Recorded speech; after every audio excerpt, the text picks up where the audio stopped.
And the greatest healer for anybody later on in life is to mentor younger people.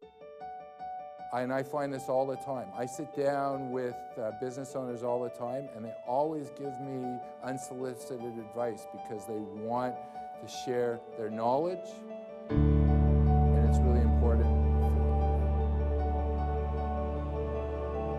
Here with me is Peter Merrick, president of MerrickWealth.com. Peter is an income and capital enhancement consultant, speaker, and author. He is also a recognized expert in the world of succession planning. Over 800 published articles and 3 industry textbooks. He's a Canadian who joined us today from San Diego, California. Thanks for joining us. So, Peter Merrick, tell us about you. Well, I've been in the financial service industry since the end of 1991. I graduated during the recession. The baby boomers were in their positions, so there was no jobs. So the two businesses that opened up were the technology field and the financial field. It was the Wild West in both of them. So I had this brilliant idea, and I had a friend of mine, and we started talking, and I said, hey, how difficult would it be for us to get a mutual fund dealer license?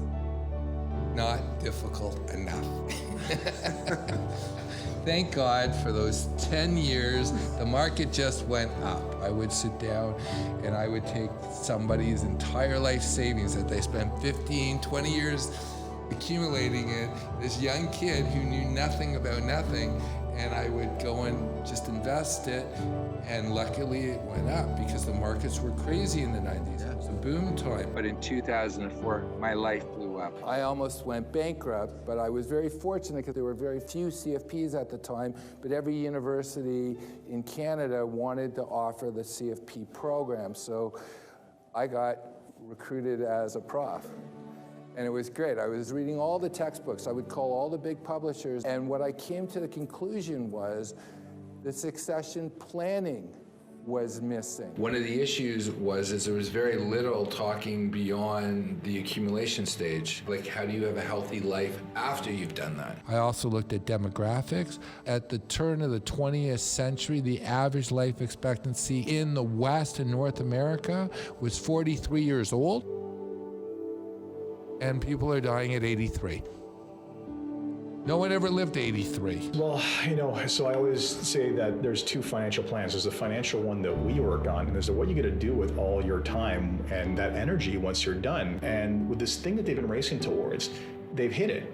But if they haven't thought about what they're going to do after or how they're going to feel validation for their existence, they just never stop. They just keep going. Well, it's not anybody's fault because when people are young, they focus too much on doing. And later on in life, they have to focus on being. So I wrote my own textbooks because I thought it was very important to talk about how do you transition from the first half of life, which Carl Jung called it the morning, where you're accumulating, whether it's your ego, designations, education, houses. The second half is deconstruction, giving wisdom away, giving away my money, giving away my time, leaving a legacy. So talk to me about that stage. What's the purposeful way or kind of the best practices, ways, or considerations for people to take when transitioning into that stage of life? Well, one, decide whether or not you want an exit. I find between the ages of 55 and 70, a lot of people feel that I'm just tired doing the same thing that I've always done, and I have the money now. So maybe I should get out when the going is good and pass on my business to someone who's got the energy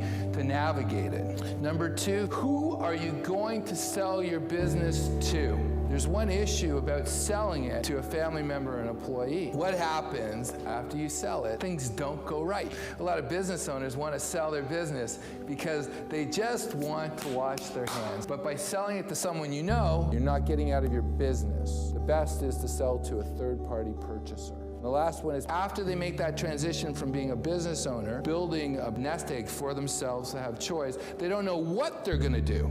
I've spoken to people who say, I'm going to take up golf. So my question is, do you golf now? I don't golf now. So what makes you think you're going to golf later?